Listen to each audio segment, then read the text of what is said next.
Cheers. Cheers. Merry Christmas. Merry Christmas. How long have we been doing the podcast? All year, baby. Was it since the start of the year? Yeah, the first episode was December last year. Oh, mate, so this is like our 12 month. Yeah. Cheers. Happy anniversary. Happy anniversary. Happy 12 months.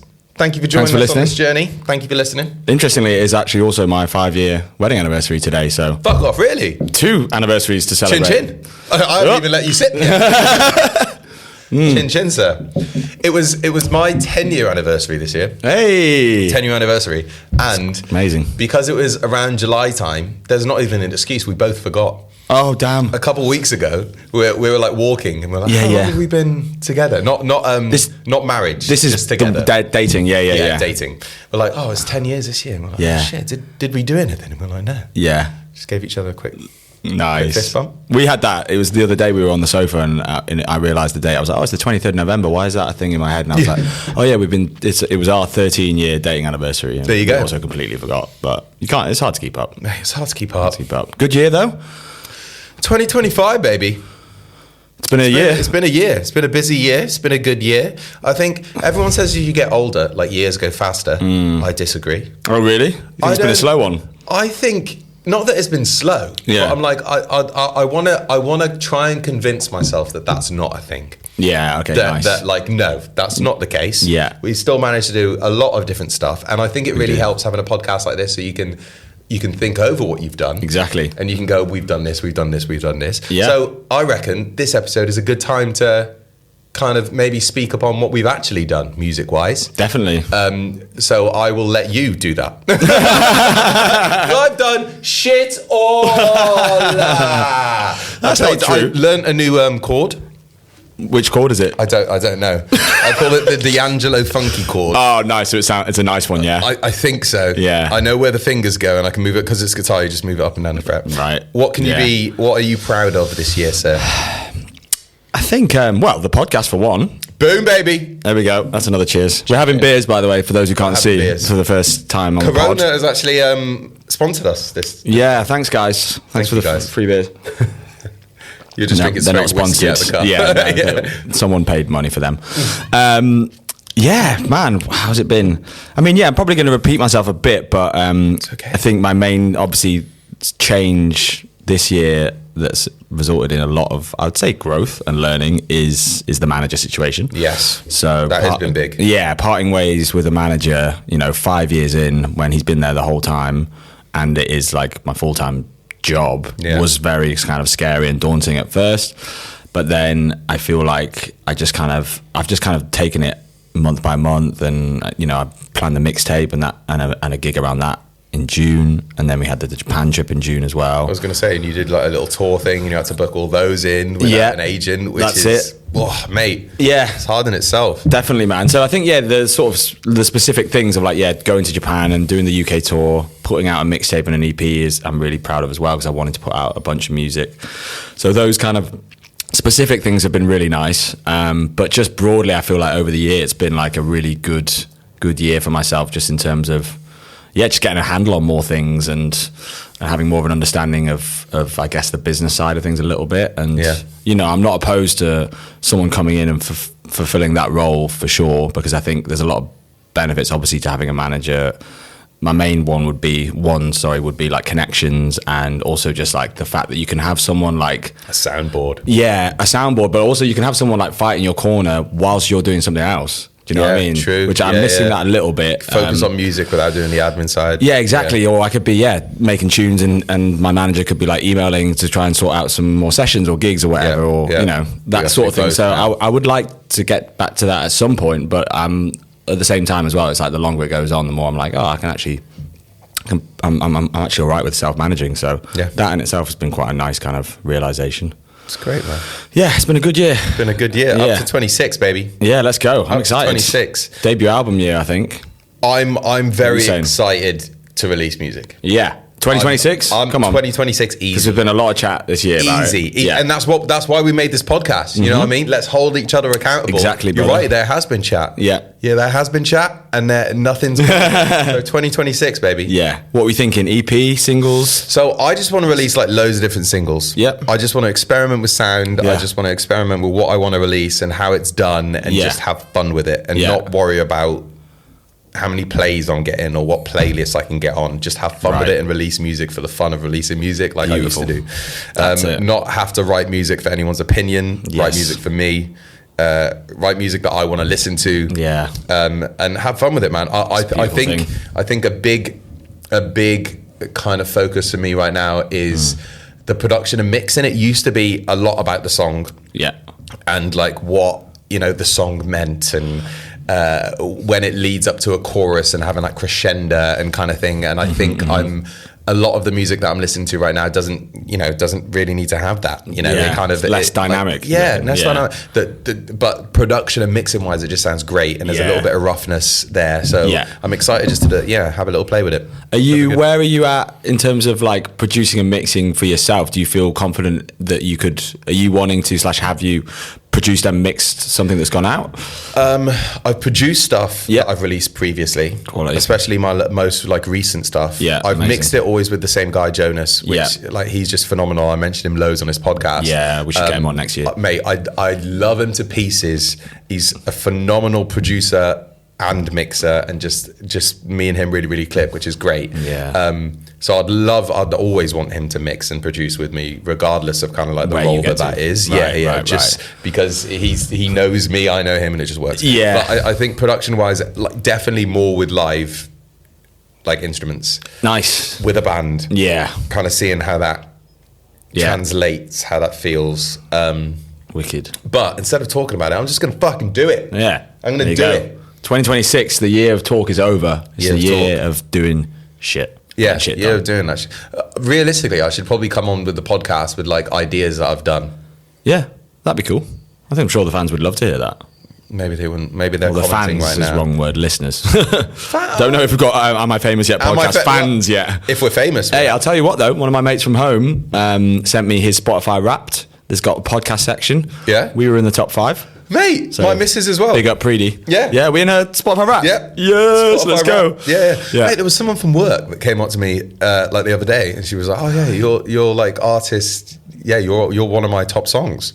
I was like, that's awesome. What? I didn't even know they listened to me. Yeah. Mental. Because I never bring it up here at like my tech side of the world. Yeah. I never bring it up that I kind of do music and stuff, that people know that I do gigs here and there, but not that I've do my own music. So it's kind of cool that that's still kind of leaks too, which is awesome. Of course, man. And knowing I was going through like, because I know Spotify Wrapped, and actually this is a good thing to touch on. That's not everything.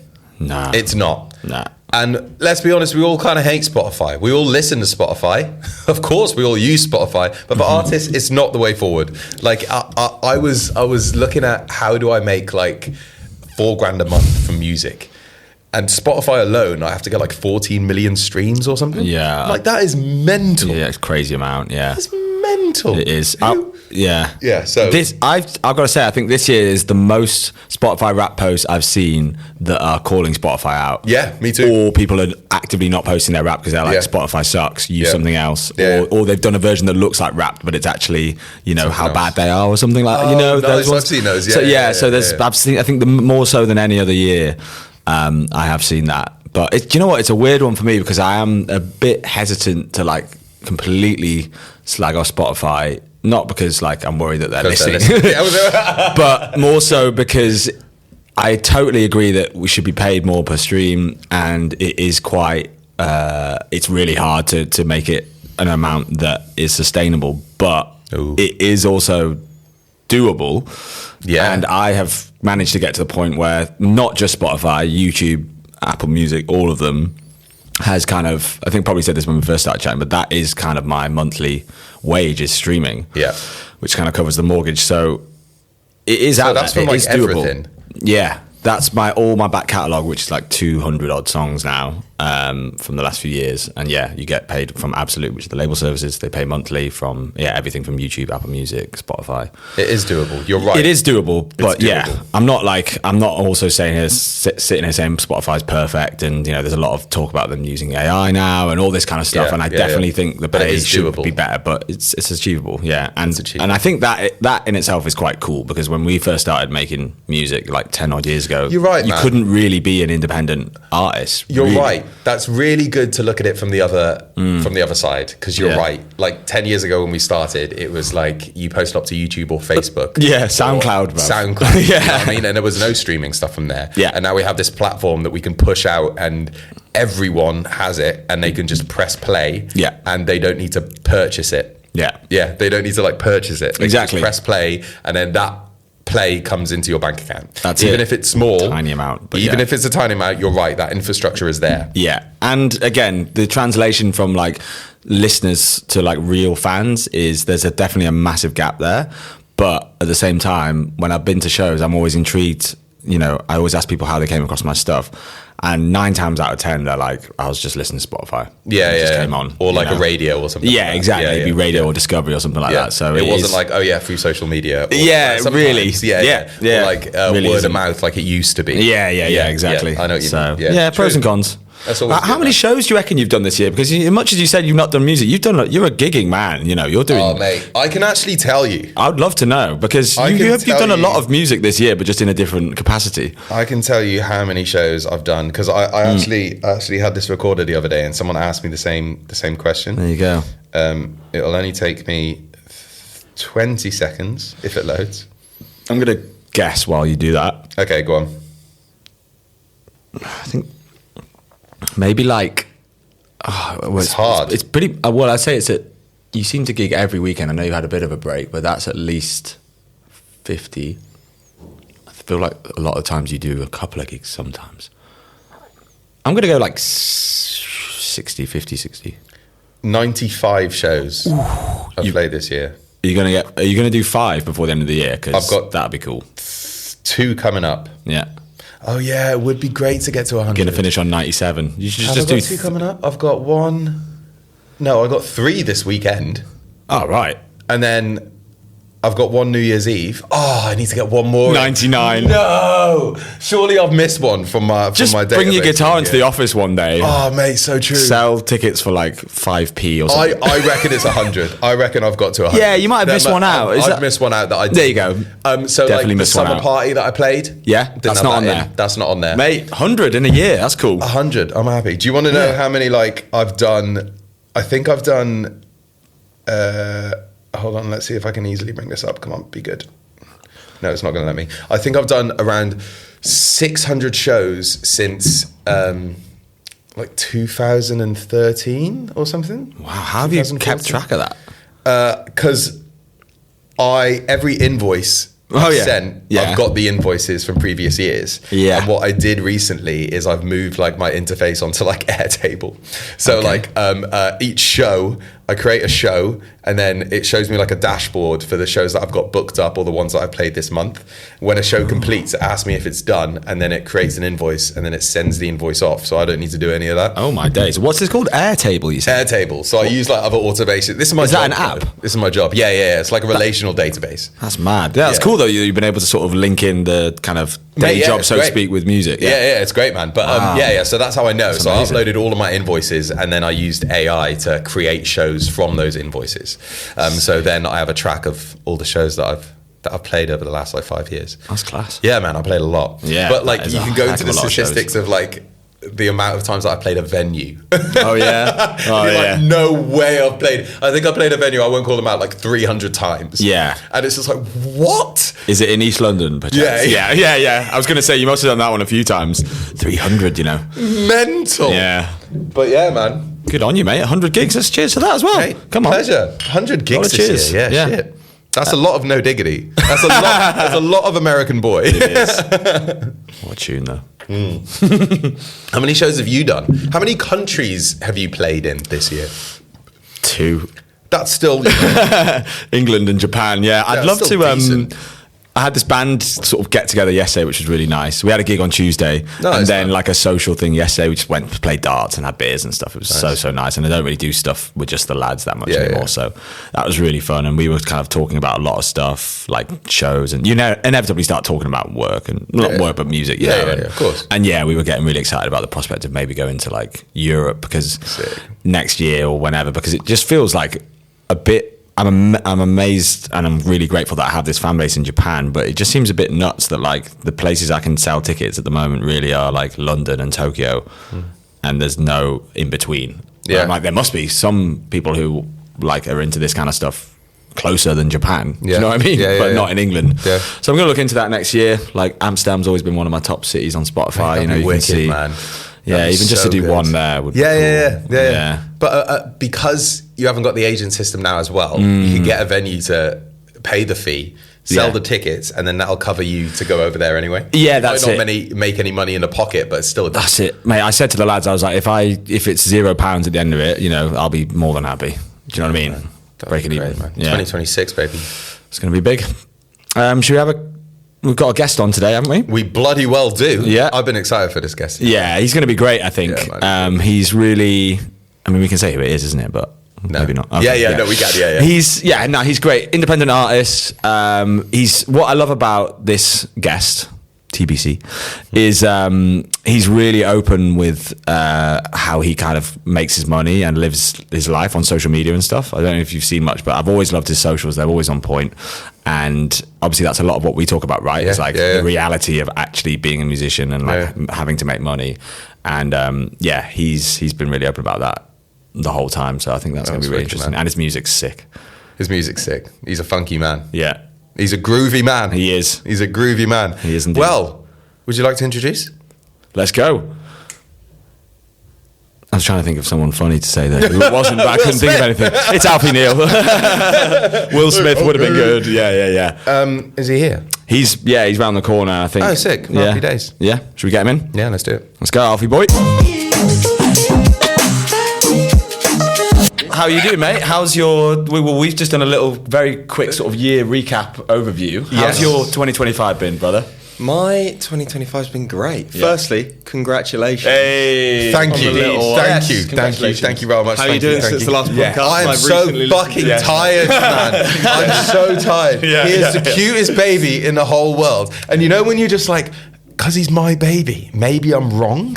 Like maybe he's not. Yeah. Like because you see other babies and you're like, mate, they're not cute. But the mum and dad are like, oh my God, they're so cute. You're like, so I'm like, oh shit. Yeah. Like, and I feel like me and Tanya has honestly sat down and go, we should send pictures to a modeling agency. Like, we really should. So I feel like maybe we're like 25% above of what he actually is. Mate, it's incredibly rewarding. It's incredibly hard. I've got the best wife in the world. Everything's sound. It's all good. Nice. You cry sometimes, you laugh sometimes. It's all good, mate. It's part of the journey. It's life. Love it, mate. It's life. Thank you very much. How are you? How was your 2025, baby? It was good. My 2025 was probably my favourite year I've ever had. That's banging. Wowza. Which is good. Yeah, and I've had a lot of good years. Yes. Highlight? What's the highlight? Oh, blimey. Well, you can give us a few. You know what? I said this, like, my girlfriend hates me because of this. I said to her the other day, I was like, I honestly... Well, she doesn't hate me. She's very happy for me deep down. But I said to her the other day, I was like, honestly, like I just wake up and go to sleep like pretty joyous every day. Yeah. Just doing whatever I want every day. Thing. And like, that's why there's no highlight. It's just been high. It's been a high year. Mate, 25 has been a highlight. Yeah. 2025 has been a highlight, right? That's your highlight. The whole lot's been great, mate. I've got back to playing gigs. I've put out loads of tunes compared to what I usually do. Yeah. I literally said to myself, like, at the start of this year, like I had like a very all guns blazing, anyone who doesn't see the vision, get out the way and I don't care who you are approach for like a good couple of years. Yeah. And I was like, well, this is making me not hate music, but way more stressed than I need to be doing something that should just be like, you know, joy. It should be joy. That's why we started doing it. It should be my hobby and it should be as well as like trying to earn money and stuff. Yeah. So I said, literally at the start of this year, I'm just going to have fun. Yeah, I'm not going to put any pressure on it. And like, it's just worked out that like when you do when you enjoy doing something, you work harder doing it, you know, and even the tricky stuff, and even when you hit a bit of a wall, like you persevere. Yeah. Whereas, you know, sometimes like a couple of years ago, I'd be like, I have to make content before I have to punish myself before I do anything. Right. And then I'm there the whole day, like, I don't want to do it. I don't want to do it. I don't want to do it. Reaches 3 p.m. I'm like, the day's done anyway. I'll go again tomorrow. It's that like loop of like, I have to do it, so then I don't want to do it. And I especially feel like that's prominent in creative minds. Yeah. Like trying to figure out that side of the brain of like planning to do something instead of being in the moment, having fun to do something, which then leads to the planning of doing something. So it's that kind of like mindset with it. But mate, that's incredibly exciting. Yeah. And it's been like great. And because of that, it's kind of been like, all I did at the start of the year, I was just like, I just want to make music. That's all I want to do. So I made my EP that I put out this year. And then I was like, I actually kind of want people to hear this. Yeah. But so I'm going to promote it. Yeah, right. I'm going to do it the way I want to do it. Yeah. And like, it's really opened my eyes to like, you don't have to like live and die by the Instagram sword. Yeah, it's true. It's just, and things do work. Sometimes doing an artsy thing does work. You know? Sometimes it doesn't. But my ethos has just been, you know, it's way better to do something you want to do and then it doesn't work out. Then try and play the game. And then it doesn't work out and you're like, what have I done wrong? Because I put so much effort into that and it's still not going exactly. right. Socials are fucking hard as well. Yeah. Yours are particularly on point though, I've got to say, brother. I've always enjoyed them. I've actually spoken to other like friends and artists about your social media. Like we're like, fuck, he's smashing it, isn't it? It's very like consistent and how does that work with the kind of, so for the I think the ideas are great as well. Is that you? Is that Morgo? Are you like so it's me and my like best mate, my childhood best mate, Jack, aka Morgo. Like, we both live in Brighton. We've both lived in Brighton. We moved from Dorset to Brighton pretty much together. Like I make music. He's a great videographer and we're also best mates, so like you have like the stupid ideas but you kind of get a pass because it's like high quality anyway, you know. And it's like I think just I always say like if you do anything 100% someone will connect with it's cool, you know, like it's cool. Like if you're like openly being like, I'm just being like such an idiot now, and I don't care, I'm being me because it was like me and my best mate, like just like we call it like scheme sessions, basically where we just like drink 3 coffees and then 3 beers throughout the course of a day, and just like, we could do this, we could do this. And you know, when you're with your mate and like, you know, the ones right at the top, we like look at it the next day and it's like, actually, that's probably shouldn't put that. Like, and then you have another coffee and you're like, actually, that idea that we had yesterday, like, that sucked. So it's honestly like I just have this really nice ecosystem process at the moment, and that's what 2025's been for me so far, really. So far, like we're not in December. Mate, it's all good. There's still time. There's still time. But if it's been going this well, like so far, I think we're good for the next like 20 days. I think we're good. Mate. Fingers crossed. Mate. And am I right in saying that you're kind of full-time music creative stuff now, right? I am full-time, I've been full-time for like 2 years now. Amazing, man. Which is nice. I'm obviously still slogging it out and doing vocal sessions and covers gigs and singing all of these tunes, uncredited features, all of this stuff, which you know, I'm sure you guys know. But you kind of have to. Like, anyone who's a up and coming artist is so hilarious saying that at the age of 26. Being like, oh mate, I've been up and coming for the last 10 years. Mate, me too. Do you know Sinead Harnett? Someone wrote about her saying she's an up and coming R&B artist. And I'm like, this is mad. She's been releasing for like 10 years. That's not. Done albums, done tours. Like, at what point are you just up? Well, when are you just an artist? You know what I mean? Am I famous yet? Exactly. There you go. Boom. But how did you find the transition? Because I know, like, at points you were obviously doing other jobs there. I remember there was a warehouse job at one point, right? So how did you find the transition from like doing sort of those kind of jobs to being like, no, I'm going to make it. I want all my income to be from music, essentially.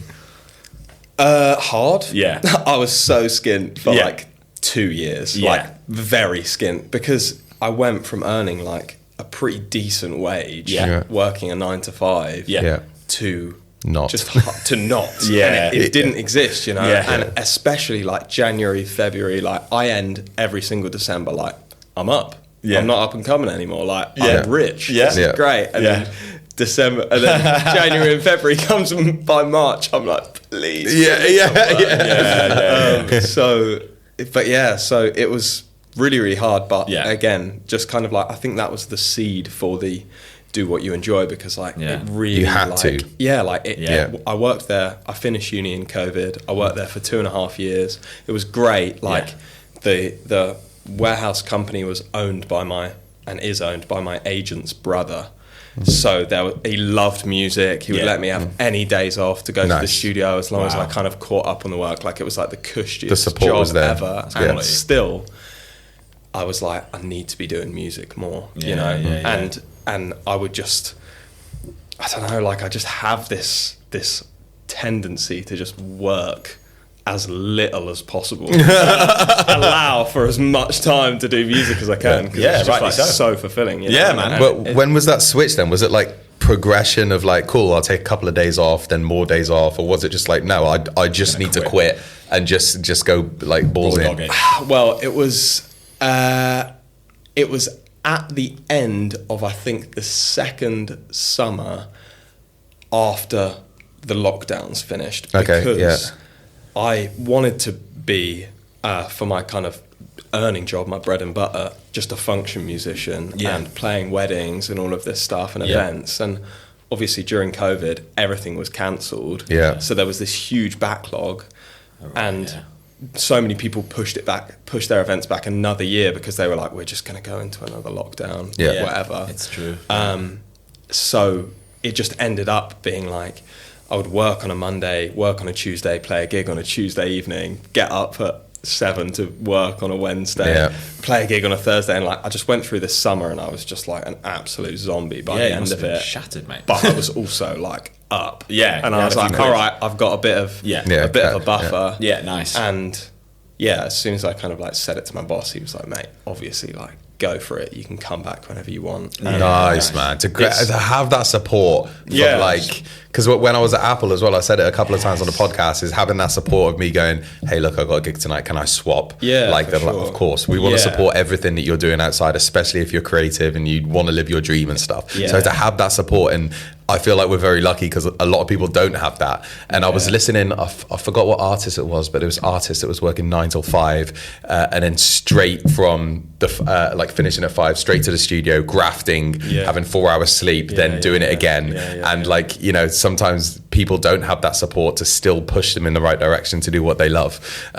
But when you have that drive to do what you love, then I feel like you'll just try and get it no matter what, right? Yeah, for sure. And as well, like, I'm in a really, really privileged position, like so many full-time musicians are, where like I'm in my mid-20s and I could still say to my parents back in Dorset, if all the shit hit the fan, like, can I come back? Can I come back? You know, and like there are so many musicians who don't have that opportunity, you know. And if I didn't have that kind of safety net. That safety net, like there's no way I'd be leaving my full-time job, because it's like I can't risk earning, like, people kept talking like my first year of music being self-employed, like about tax write-offs, and I was like, I don't earn enough to write stuff off. Like, what the fuck would you mean? Like this doesn't help me out at all. So it's like I can't imagine like being in that position, and like I say, it's like a very, very lucky position to be in, man. And that's good that you recognise that. To take a jump, you know. And just mentally to be in that kind of headspace, especially when you're trying to make music, you know, you don't want to be worried about anything. Exactly. Yeah, no, man. To have that pressure there, like, the cloud over your head to go, well, if you don't make this work. And also, you know what? I wonder if you've come across this, Alfie, but I was going to say, because you guys were both saying how supportive your kind of, you know, day jobs, so to speak, were whilst you were doing music on the side. And I found this, Jay was telling me the other day, my live vocalist, that he does a lot of function gigs, and all my band, basically their bread and butter is function gigs. But then there's certain bands, or certain ones just are really, really not cool with you, like having other stuff going on. which I find bizarre. Yeah, and like the high end ones, probably. Yeah, because I know J Boy's kind of working his way up the kind of ladder, but somewhere he's like, I can't do this because I've got X on, whether it's an originals thing or another function, and they're like, oh well, we need you to like prioritize this. Like I get it from their perspective, but it's also like, that's like the opposite of like Apple or the warehouse, where it's like they should be. I think most people, that functions are an amazing way to make money, but a lot of these people are like artists, wanting to do that to make money. I think it's a hard one. Like when I was doing a lot of function gigs, like in a wedding band, like every time the drummer would take the gig off, not a peep. Every time the bassist would take a gig off, not a peep. But I think a lot of people book function bands because they see the singers. That's so a good point, with Jay, like specifically, like, especially if there's a client, like, I don't know how transparent we want to be with fees for like big function bands, but mate, like, it's decent. You could easily, like thousands, tens of thousands of pounds sometimes. But it's always written in the contract, like, it could be another iteration of this band that turns up. But, I don't know how many times you guys read the full contracts when you do stuff, but like there must be so many times where, especially that clientele, like where you've paid 15k for a band and then the singer you want hasn't turned up. Like sometimes they don't even give it a chance. They kick off before they've even heard the depth. Right. Might be amazing and probably will be amazing if they're singing in like a really upmarket band anyway. True. But so I think, especially with vocalists, like that's probably quite a specific thing. That is a good point. I've been there when I've like depped in and I've gone in to replace someone because they're sick or something, and then the band has to send them like a clip of me for them to get like sign off and say, actually, we're kind of happy with that guy and his energy coming to join. Because it's like, from also the client's perspective, it's they're trying to create this vibe for their party, be it a wedding, be it even a corporate gig. Like their job is to make sure that the party is having a great time. And being a front man, you're in charge of that vibe. Exactly. Like you can change that vibe in an instant. You can bring it down, and also from a front man being a cover band, like that's so much pressure and it's hard. Like if you're feeling a little bit sick sometimes, like just not mate, you can't just like half-ass it. You need to bring the whole party up. So it's true. So I understand sometimes when they're like, oh yeah, actually we need you. This no one's you. like coming into my work or Apple being like, oh, Zach's not here, I'm not gonna buy an iPhone. Do you know what I mean? It's so true.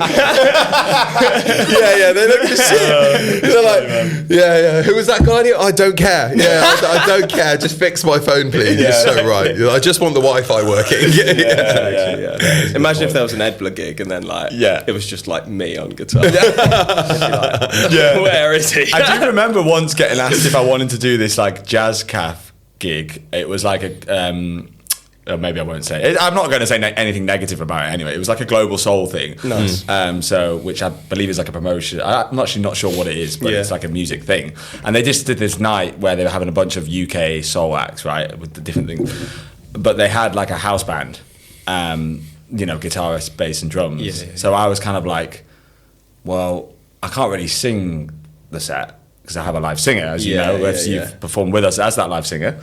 And so I was kind of like, well, I guess Jay could go and do it, and then I could just like watch. I'm obviously not going to do it, but like I would never do that. But like technically, it was like they've got a band already, so they just need my singer. I could just have a night off. Happy days, easy. You're just an agent now. There you go. Yeah. So 2026. Jay, I may not be at all their gigs.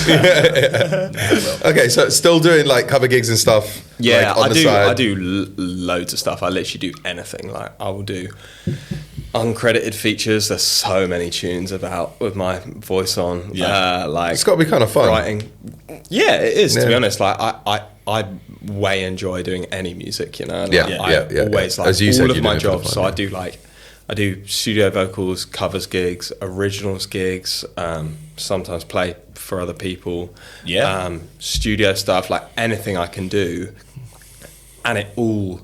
Like my whole ethos is just like, as long as it makes me better as a musician, it'll feed back into my original music and make it better, I sing so often now that like I can like just just before I would have to warm up and do 20 takes of anything, and like now when I'm just on all the time. Yeah, you get to know your voice, you get to know exactly. Yeah. And it's like also makes the originals gigs, for instance, like I had such an issue playing originals gigs, like so much pressure. I put so much pressure on them, and now like I can play like you'll be the same, Zach. Like you have to play for 3 hours, and like when someone's like, "Can you play half hour for an originals gig?" It's like, like with my eyes closed. No worries. On the front of the stage if you want. Sounds great. Do you know what I mean? So it's like it all feeds back into that, just into me, really. Yeah, man. Yeah, that's great, doing that loop. So, yeah.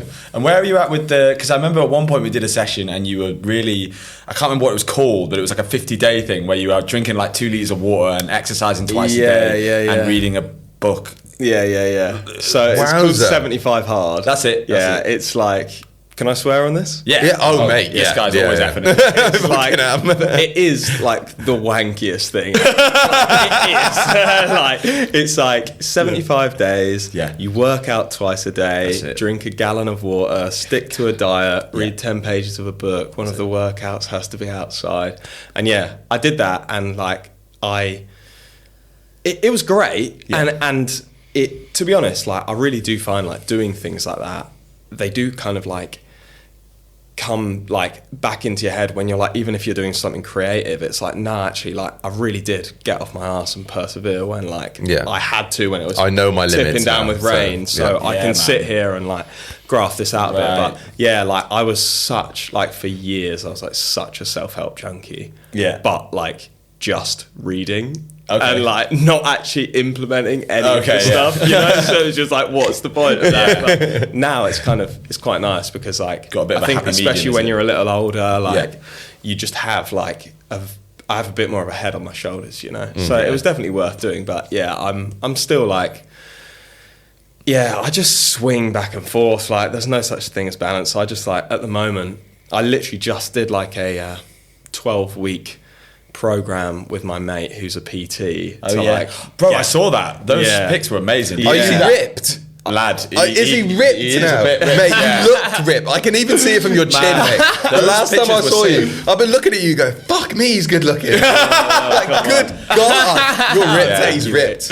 But like I did that and then finished it and was like, I have to do music now, you know, like I have to do what I just did with the gym, but in music. And like there's always this back and forth. Like I'll hit a point where I'm like, you know, I've started like I've got like a studio a couple of days a week now, which I can go down to, and like I just lose track of the days, and I'm already getting to that point where I'm like, okay, like I'm probably like vitamin D deficient at this point, and we'll have to go outside at some point, you know. But like it's just like that was just doing 75 Hard was one of those moments where I was swung towards the self-improvement. And, it was so funny, like 2 producers who you've definitely worked with, Evil Genius, Luke and Russ, like great friends of mine. We actually did like a writing camp halfway through that, and they were like slamming like Guinness by the litre. They love it. And I was like doing lunges in like the pissing rain while I was trying to write the verse. And they're just like watching you with a Guinness inside. 100%. So it's not something that I would do again for a long time. But it's interesting the way you talk about it as being something that just sort of trains your brain, like say, to persevere. And you can then apply that to like when you can't be asked to finish a song or whatever, you know. And with like socials and stuff, it's a big thing. Like it's like just like it really squashed my procrastination. Do you know what I mean? So like I think one of the biggest things for artists, and especially independent artists who don't have, you know, like again, I'm really lucky that my best mate is a really talented videographer. But a lot of people don't have that.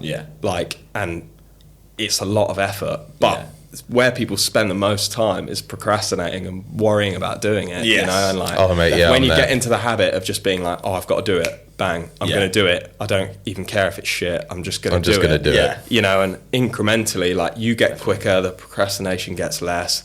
They get better because you're just doing it more, you know, and it becomes like a cycle, you know. And I think 100%. like I say, like everything, whether it's like, like fitness or relationships or like chatting to your mates makes you better at chatting to industry people and just being a sound person and you know. It's just practice. It's just life. Literally just life. Only there's also music in there. Doing music. Beautiful stuff, man. Yeah. What's next year looking like for you then? Got much in the pipeline? Oh, no idea, to be honest. Really? To be honest, like my mate who I share my studio with is going away for 3.5 weeks, so I'm going to have the studio every day. So I honestly think like 75 hard of music in the studio. 21 hard. Doing music, but honestly, like I really think with my production and stuff like that, it's getting better and better. And I really do think like by the time mid to the end of January comes, like I'll hopefully have like another project ready to go. So it'll just be about doing that. And like I had like a massive issue with playing originals gigs up until this year, and it really put like a block on me playing live.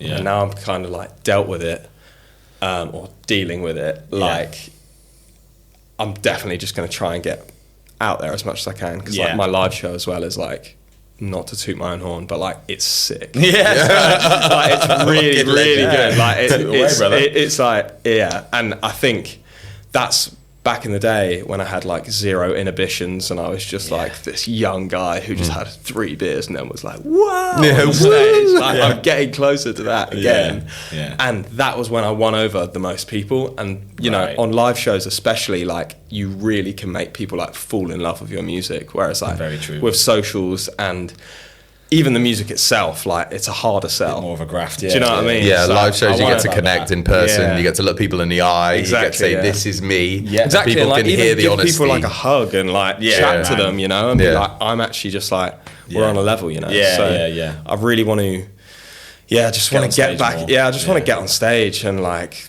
just get cracking really. But great, loads of tunes. I've got this alias for dance stuff, which I'm like trying to do as well, because I like love dance music, but there's a bit like too much overlap sometimes, you know, and I want to put out like just so many tunes, you know. That's the way to do it, man. That's 100%. It. But mate, it's literally just have fun and keep enjoying life, because it worked this year. Copy and paste, baby. 100%. And with the and am I right in saying that some of is all the music you put out this year self-produced? Yeah, so I've had some co-prod on stuff, like my housemate Tom Scoop Monty, for anyone who wants to listen to some Scoop great Monster. music. He's like, we basically did, I got all the demos together, or like produced tracks for Songs to Dance To, for instance. And then we did, he was working as a postie 1 until 6 in the afternoon, so we would do 9 until about 12. Mate, that kind of works. But you know, morning just music. Do that, like, he would just give me some stuff like, do this. Like, he's just got one of those like finisher's ears. You know, some people just have it. You know, so that worked with that. But I think I want to say this project will be like top to bottom me produced, but I'm also like such an adder. And sometimes like, as long as I can hold myself back from doing that, I think I'll be fine. But sometimes it's good to have that. But you know, it's been like me at the helm playing everything, and then sometimes some other people, like I work with Evil Genius as well and stuff. Like some people I've just found like are great finishers, and also like my kind of like enjoyment for the process from start to finish of a track declines tail off. Like as it gets closer to finish, you know, like you get to that point. Totally natural, man. Like you get to that point sometimes where you're like, I'm not so sure if this is like terrible. Or like if this is even a song, or like what I'm saying is making sense. But yeah, so I go through a dip. I start off like really excited, and then I have to write the second verse, and then I'm like, fuck it. I'll just start a new one. Can't I just like, I can't wait to the moment where we just go release like a first verse and a fucking chorus, and just release that shit. And then I get excited again at the end when I get to the middle 8. because I like the middle eight. Yeah. And then I get to loop the chorus. Yeah. And then I'm like, and then I'm there. I'll listen to it. Still no second verse. So I'm with you. Yeah, still no second verse. No. So I'm with you. Yeah, man. Mate, that's super exciting though. Yeah.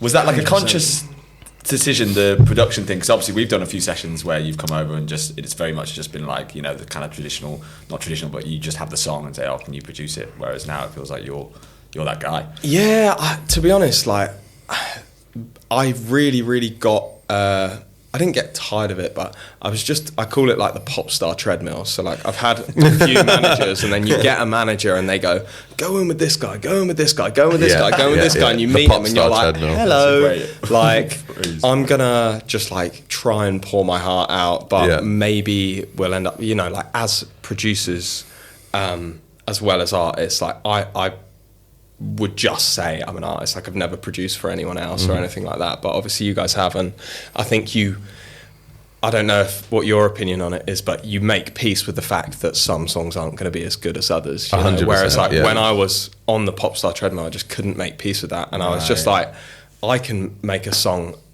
average on my own, right? So like, why do I need to go to London to make a song average, you know, or to have a chance of that? That's a good point. Honestly, like, ever since I stopped working with management, like honestly, the people I've reached out to work with ever in my whole career, I could probably count on one hand. Like I think I've probably sent 2 messages to producers to be like, could we get in a room? Yeah. And it just worked out naturally that like, I just enjoy tinkering on my own, you know, and just like, I've spent so many years making like really bad music, you know. But you have to, but as well, like, but you think it's great at the time. Like, it's a big thing as well, you know. Definitely, like, man. Like you can save like a lot of money, and you can also save a lot of money just getting people in for the final, the final part of it, because the vision's already there. Do you know what I mean? Yeah, so like it just kind of ended up naturally, but it started with me just like, I got too many trains to London, and was just like, I would always, like, I'm such an overpacker as well, so I would bring like my Helix, my guitar, a backpack, and like gallon of tube, water like as well, sweating my ass off by the time I even get there at midday, and then like they'll call the session at 5, and I'm like, brilliant. They're like, oh, we need to leave at 3, sorry, and you're like, fuck, I spent longer getting here. Quality, man. Sounds exciting, man. 100%. Yeah, good stuff. Anything else you wanted to ask? Oh, we haven't asked the main question. Are you famous yet? Do you think you're famous yet? What does fame mean to you? Nowhere near. Do you want to be famous? I have quite a funny story about this, actually. Yeah, go on. Or not funny, it's kind of like heartbreaking, but also quite funny. Sorry, wrong word. That's funny. Yeah. Really sorry, got that upsetting. So my distributor was like, we're going to run some ads for you free of charge, and I was like, oh, that's really nice of you. Like, that's such a nice thing for someone to do. What could go wrong? My song will get more promo, and I got these boosts on these TikTok posts for Waves, one of my songs in my last EP, and it just hit the wrong side of TikTok, and I got like the most obscene abuse on like all of my stuff. Right. And I spoke to one of my good mates about it, who's a musician, and they're doing great for themselves, and I kind of said like, mate, this is like the first time I've had some like real abuse, and they were like, mate, it's part of the game, like, you know, like it happens. And I was like, but I'm not having any of the financial rewards or fame rewards for the abuse I'm getting. You usually get this when you've got a record deal and you're on like the main, like, and you're on the main TV channels and the radio, and like there's obviously going to be like some people who don't like your stuff, you know. But I got to this point where I was like, I'm getting all of this hate without any of the rewards and like any of the upside. And I think that made me realize like there really is like a really long way to go for me, but also like, you know, you guys have obviously been around people who are like quote unquote famous, who like can even do like a 5,000, like they can do a Brixton Academy and yet still walk down the street in most towns, and maybe they might get one person go, hey, you're so-and-so. But like, I do think like, famous is obviously subjective, but in my opinion, like, famous is like, you have to get a car from A to B and you can't like step outside without someone going, oh my God, like you can't get on a bus or you can't get on a tube or whatever, you know? Yeah, I know what you mean. So super fame. I don't really want super that, fame, right? No. So I think I'm like, I think I'm way off famous. Yeah. Do I even think I'm like close? Not at all. Yeah. Like I think yeah, like I can see now I had a really good couple of years where my music was just like no progression in terms of statistics or anything. And this year has been the first time in a long time where it's gone up. Class. And I've been like, maybe this could go up like 10 times as much as it has. Yeah. And then like that's all I'll have to do. Yeah. You know? Yeah. But yeah, like I think it's made balance. me. I think that tiny bit of like edging towards fame from like 0.5 to 1 out of 100 on the scale has made me realize like, oh wait, I actually can maybe get famous at some point. You know? Yeah, it feels possible. 100%. And like, Mate, so am I famous yet? Yeah, that's grim. I had the same thing with Evil Genius. I don't know if you remember. They had I don't know if it was the same distributor, but they got some money to promote that song we did. And it's just wild, man. People are they do not hold back at all. And I actually think I was going to say before, to bring it back to that, is I think if you talk about fame, I feel like these people who are seeing these things, a lot of the people on TikTok know when something's an ad and they're like, I don't know why I'm seeing this, or like this is bullshit, or like, and then they'll just start commenting on your looks and things like that. And you know what I mean? A lot of comparisons be like, he looks like so and so. But also, because this is like something I realised. Yeah. This is like such boring chat. I can't believe I'm putting. No, come on. No, mate, not at all. Because this person who is like, you know, say they're like some avatar who likes Guns N' Roses and Metallica, and they're seeing me go like la la la la. Yeah. They're like, I hate this. Who's this sissy boy? But also, they've commented on it. Yeah. It's played Help through their 3 algorithm. times because they've commented on it. And then TikTok goes, oh, great. He's you engaging like with it. Let's find more people like him. And then it pushes it out to all of these people who all hate me. Damn it. That's so true. Yeah, do you know what I mean? So it's like, it's like this real. Mine did the same with like when I was releasing like Catch a Feeling and stuff, and they were like pushing my music, and I got some wild ass comments, man. The best one I've ever had though, and me and my, I sent it to my friend and he pissed himself laughing, was "fuck up your shite." Oh yeah, I think I remember you saying about that. Phenomenal. Yeah. Like, how do you even do that? If you're out there, thank you. I had literally like 2 weeks ago for my last single. When is this little girl's balls gonna drop? I was like, yeah, cheers.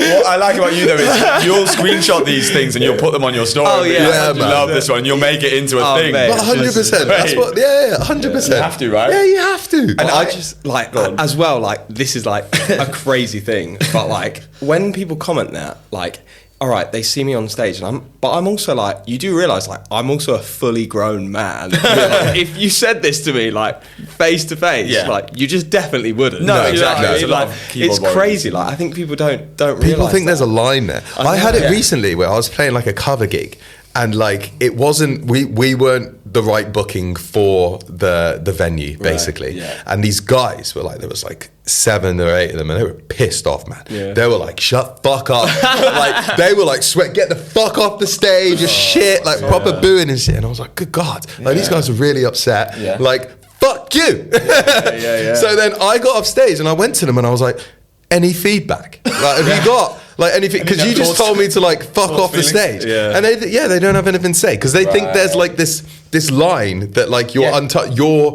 kind of put on a pedestal kind of thing. So it's like fuck you, like you can kind of say anything to it. The same as I guess we do to people like I don't know, Taylor Swift, but I wouldn't say anything bad to Taylor Swift to her It's face. just such a different. It's weird, like, isn't it? It's such I don't know. It's not even like a generation thing because like no, it's not. Social media like has hit everyone now, like all age groups. But I'm just like, I actually can't like fathom going through the effort to comment hate on like I don't like it's actually mental, but you know it's part of the game and look, if it gets engagement, yeah. No such thing as bad engagement. Exactly. Keep commenting.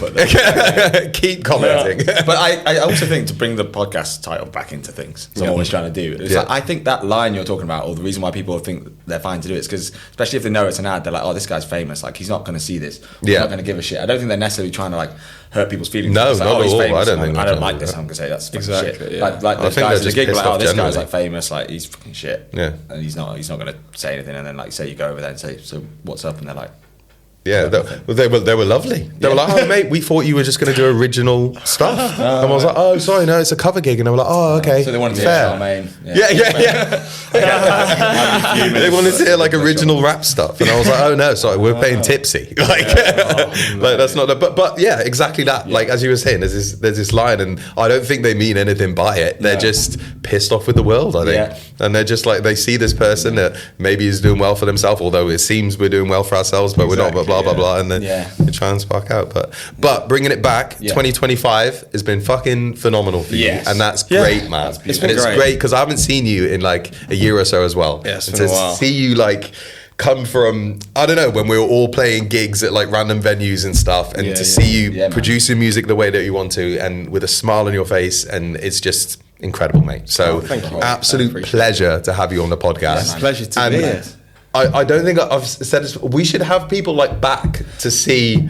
I thought that about Irma. I remember saying afterwards, like because she had so much stuff going on and she was so kind of open and stuff. And I was like, I think there's a few people, but like I'd get them all back. Yeah, mate, exactly that. Progress exactly that. So, mate, would love to have you back and just see how it goes for 2026 and. I would love it if 2026 was just an absolute stinker of it. Yeah. Just like. If we're all just everything went downhill. Podcast release. It's got loads of views. Everything. Yeah. But no, I'd love to come back. 100%. Yeah. Pleasure, man. Pleasure. It's good to see you again. Appreciate it. Big love, great to see you too. Days. All right, leave it there. Lovely stuff, mate. Nice. Quality. Oh, that's good fun.